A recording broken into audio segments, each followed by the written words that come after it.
विवाहित स्त्री परपुरुषाच्या प्रेमात का पडते किंवा परपुरुषाकडे आकर्षित का होते? मित्रांनो, आजकाल अनेक स्त्रिया परपुरुषाच्या मागे लागताना आपण पाहत आहोत.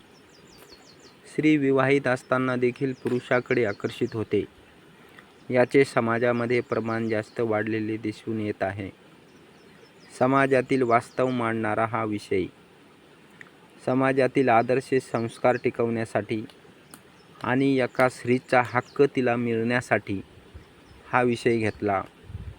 बहुसंख्य स्त्रिया पतिव्रता आहेत. आपली संस्कृतीसुद्धा तशीच आहे. अनेक वेळा चांगल्या स्त्रियांचा सुद्धा त्यांच्या स्वतःच्याही नकळत पाय घसरतो. ते त्यांच्या मनात नसतानाही त्या परपुरुषाकडे आकर्षित होतात. प्रश्न मोठा आहे आणि आजच्या समाजात घडणाऱ्या वास्तविकतेचा हा एक भाग आहे. स्त्री ही फिजिकल रिलेशनसाठी आकर्षित होते. स्त्री फिजिकल रिलेशनसाठी परपुरुषाशी मैत्री करते असे अनेकांना वाटते. इंटरनेटवरील अनेक व्हिडिओ, कथा यामधून सुद्धा असेच चित्र उभे केले जाते. याच विषयावरील TV मालिकासुद्धा हेच प्रसंग दाखवतात.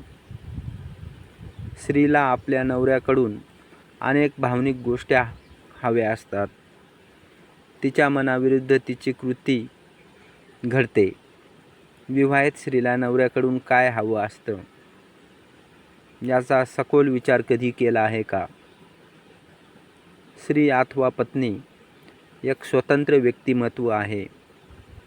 पत्नीला आपल्या नवऱ्याकडून सगळ्यात पहिल्यांदा हवा असतो हक्काचा माणूस, आपला भावनिक माणूस.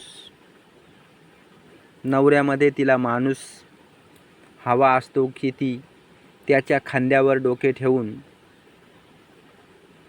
तिच्या सर्व सुख-दुःखाच्या भावना व्यक्त करू शकेल. ते सुद्धा अगदी मनमोकळेपणाने, मैत्रीच्या नात्यासारखे.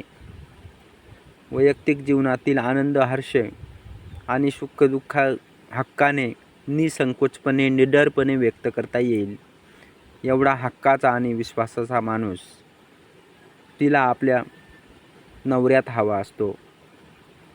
ती त्याच्याजवळ असताना जगातील सर्वोच्च समाधान आणि सुरक्षितता तिला प्राप्त व्हावी. तिने तिच्या सहवासात जगातील सर्वोच्च व्यक्ती अनुभवायला हवा.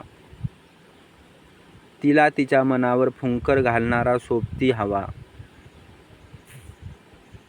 नवरा बायकोमध्ये या भावनिक नात्याची कमतरता भासते तेव्हा तिच्या नकळत हे सर्व पुरवणाऱ्या व्यक्तीकडे मन झुकायला लागते. अशा व्यक्तीचा सहवास तिला सुरक्षित वाटायला लागतो. जगातील प्रत्येक नवऱ्याने आपल्या पत्नीशी हक्काच्या माणसाचे, मैत्रीचे नातेसंबंध प्रस्थापित करावे. स्त्री नवऱ्याच्या रिमोट कंट्रोल नाही. रिमोट कंट्रोलवर चालणारे रोबोट नाही. तिलाही भावना आहेत. तिच्या मनाचा, भावनेचा आदर करून तिच्याशी नाते असावे. अनेक वेळा पत्नीला गृहीत धरले जात नाही. नवऱ्यापेक्षा कमी शिकलेली असल्यास बऱ्याचदा तिच्या मतालाही किंमत दिल्या जात नाही. स्त्री एक स्वतंत्र विचाराची व्यक्ती आहे. तिलासुद्धा भावना, विचार, मन आहे. याचा विचार होत नाही. तिच्या आंतरिक भावना व्यक्त करण्यासाठी तिला हक्काचे व्यासपीठ उपलब्ध न झाल्याने ती अस्वस्थ व बेचैन होते. शॉर्ट्स कोंडल्यासारखा होतो. ती भावना मोकळा करण्यासाठी तळमळते. याच काळात नवऱ्याने तिचे न ऐकल्यास आणि नेमकं याच वेळेत तिला इतर कुणाची भावनिक साथ मिळाली की नैसर्गिकरित्या ती त्या व्यक्तीकडे आकर्षित होते. तिची सामाजिक आणि कौटुंबिक स्थिती काही वेळा पुरुषाने समजून न घेतल्याने तिला आपली किंमत शून्य आहे असे वाटायला लागते.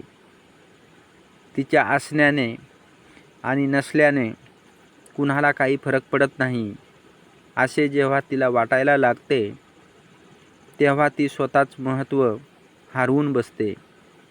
नवरा आपली एवढी काळजी करत नाही आणि किंमतही देत नाही, परंतु तिला ती राहीत व्यक्तीला आपले महत्त्व आहे असे तिला वाटायला लागते आणि तिकडे ती भावनिक झुकल्या जाते. जेव्हा स्त्री कुटुंबात असते तेव्हा तिला तिचा योग्य दर्जा न मिळाल्याने ती उद्विग्न होऊ शकते. अनेक वेळा कुटुंबातून छळ, कपट, कारस्थान यामुळे कौटुंबिक प्रेम कमी होते. हळूहळू ती स्वतःचे दुःख इतरांना सांगायला सुरुवात करते, कारण स्वतःचा नवरा आणि कुटुंबीय ऐकत नसल्याने भावना व्यक्त करण्यासाठी कोणीतरी शोधल्या जाते. तिच्या अस्तित्वात आपलेपणाचा, कर्तव्याचा आणि जिव्हाळ्याचा विचार व्हावा. स्त्री खूप कणखर असते.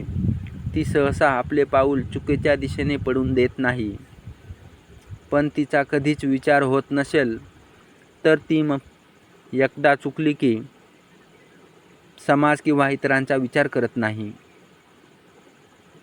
तिच्या सहनशीलतेचा अंत न पाहता भावनेचा विचार व्हावा. तिला प्रेम, जिव्हाळा, आपुलकी आणि तिचे कौटुंबिक अस्तित्व जाणून तिच्या भावनेचा आदर करायला शिकले पाहिजे. प्रेम, जिव्हाळा, आपुलकीचे कौटुंबिक अस्तित्व जाणून तिच्या भावनेचा आदर आणि कदर करायला शिकले पाहिजे. तिच्या आयुष्याचा अर्थ कळला. तिला तिच्या भावना